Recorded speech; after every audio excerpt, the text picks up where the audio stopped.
Now, living in the Northeast in Zone 6B, sometimes December comes with some really mild days. And so I take the opportunity where I take advantage of those mild temperatures and come outdoors and start preparing for garden season for the following year. Now, this material here is basically natural materials like wood shavings, some wood chips, chicken drop-ins, dried leaves, everything that I can find around here that's natural, which is then broken down into harmless products by the action of living things as bacteria, as earthworms, and so this provides for a healthy way of building my soil so that I can grow my food in. Now, if you look here, you can see a nice high enough pile, and this is all going to go in my garden for next season.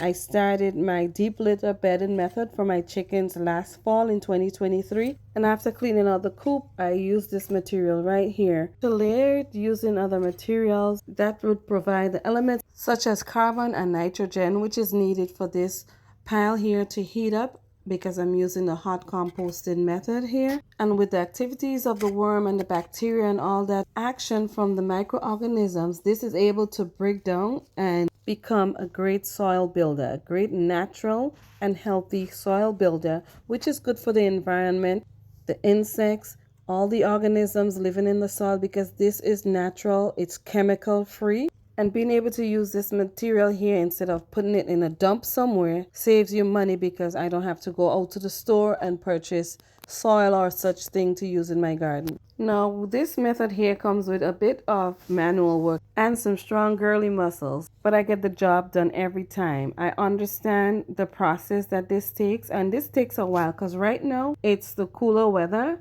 and this is gonna go slower in breaking down.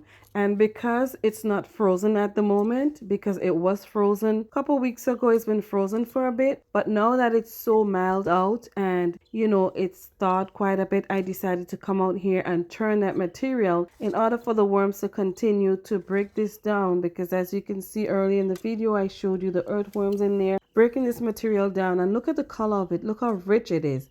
And this is just from materials that I put here. This is not soil at all. So I'm going to be mixing this in with my soil. Now, there are so many different ways that you can make compost to feed your soil. And whether you bury the material in your soil or whether you use the hot method that I normally use, where I layer in the different types of materials for it to heat up and start breaking down. Now, this method allows it to break down faster, and that's because there's a whole lot more activities going on in there.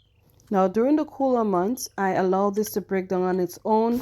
It's not heated up at all, but the worms and the microorganisms and the bacteria, they're in there doing their job and breaking down this material, and then this becomes aged material that I can add to my garden for the next season. So if you're not composting, this is a good way you can save money. No need to buy fertilizers, and by doing this, you can also do your part to help the environment. Thanks for watching.